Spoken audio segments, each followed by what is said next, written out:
Today I'm going to be talking about my final project and how I created 2 content courses for Canvas.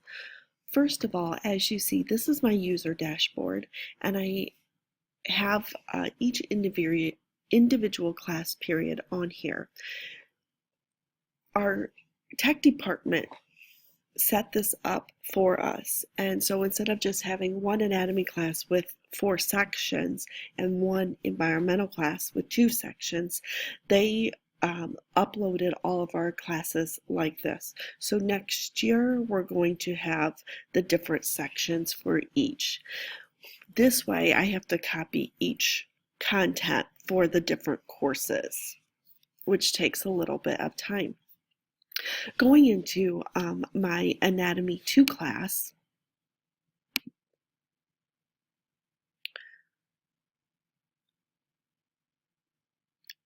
basically this little 3-bar system up here, when you click on it, it gives you many different things. In the modules, I set up the different chapters that we went over in this course, and I could have discussions. I could put in my individual PowerPoints, lab activity instructions. I can upload different links. For example, this is the anatomy terms body regions, and when I click on that link, then it comes up to this website that I like to use called Wisconsin Online. And because we're a one-to-one class, my students are able then to do this little use this interactive website to complete a number of different tasks. This is looking at the corresponding body parts. The thing about it is if you don't move the corresponding terms to the correct part, it doesn't allow you to keep them at that location. So you have to put the correct term in there in order to move on.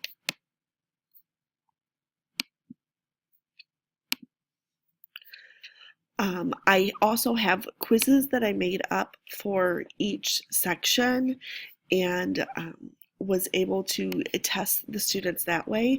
I really like the quiz statistics over on the side that allows me to calculate what the average was for my students in that particular class. So it gives me some individual data, and then it can break it down by the question,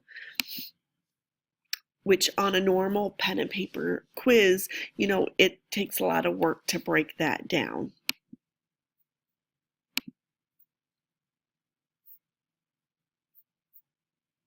So I have many different chapters in here. I also have some different videos and things that I've used, crash course videos that are really interesting, and the kids seem to like it and they pick up the different topics.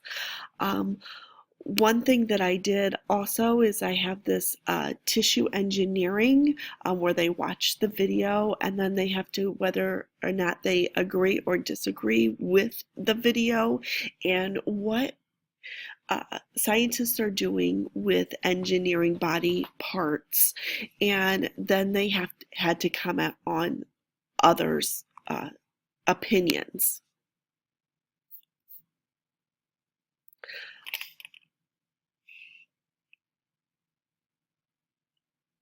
So besides tissues, we also have skin, the skeletal system. One thing that we're able to do in here is to link the Quizlet into Canvas, and the Quizlet is a nice link to have because then it allows the students to look at the different flashcards, and they can quiz themselves on the flashcards.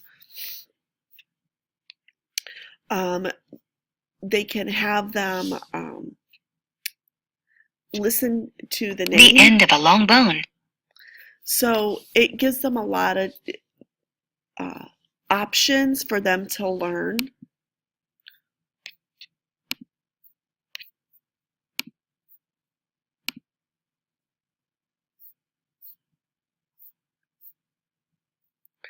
With the skeletal system and having to learn the parts of the long bones and also the bones, one of the things that I had found that I like to use is something called um, these links that allows students to identify the parts of or the different bones. And this website is called Purpose Games. And when they give you the name of the bone, and you would have to click to identify where it's at. And it would tell you whether you're right or wrong. Because if you're wrong, it will tell you that it's wrong and what the name of that bone is. And then you would get another try. Now it tells you then the percent that you have right and how many you have wrong. When they would get done, then they would screenshot this and upload their completed work to show me that they completed the task. And the students really like these activities because instead of just a pen and paper label system, they're able to do it on the computers, and they find it a little bit more engaging. When you go to grades, one of the things that I like about this is you can go and if you click on this, you can then message students who did not complete that particular assignment, and it's very easy then to let them know that they still have a missing assignment to complete.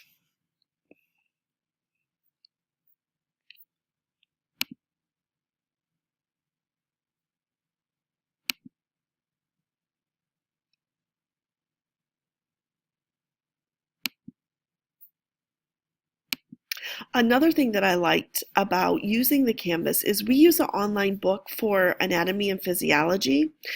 And I was able then to upload our book, um, Body Structures and Functions, to the Canvas course. And the students then would be able to use that without having to, once they log into it, they wouldn't have to re-log in and remember what password they had for that. So this allows the students then to go and really look at and have access to the book right on their iPads. So I found that really nice to have. For my other course, my environmental course, I did this a little bit different because environmental is more talking about the issues in science. So we did a lot more of the discussion type activities in this class.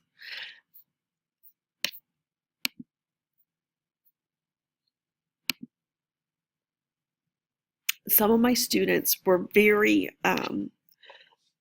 creative when they talked about some of these items. And when I would give them a discussion, for example, one discussion was identifying the living and non-living factors, whether they were biotic or abiotic. And so they had to find a picture from the internet, upload it, and then identify those characteristics that were and which group they would put them in.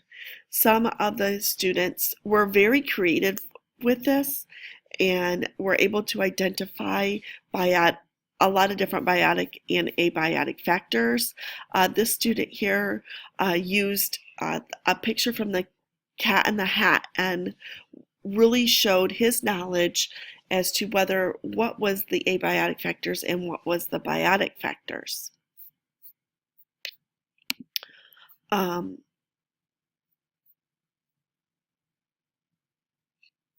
I really enjoy using this system. It has brought a nice engagement environment for the students. A lot of the students feel comfortable using this. I did survey them, and most of them said that they were able to complete a task on their own, and a third of them said that they were able to show somebody else they were comfortable using this environment. And I really like how everything is in one place. I can send them an announcement. They can send me questions that they have, and it has been very successful in my classroom.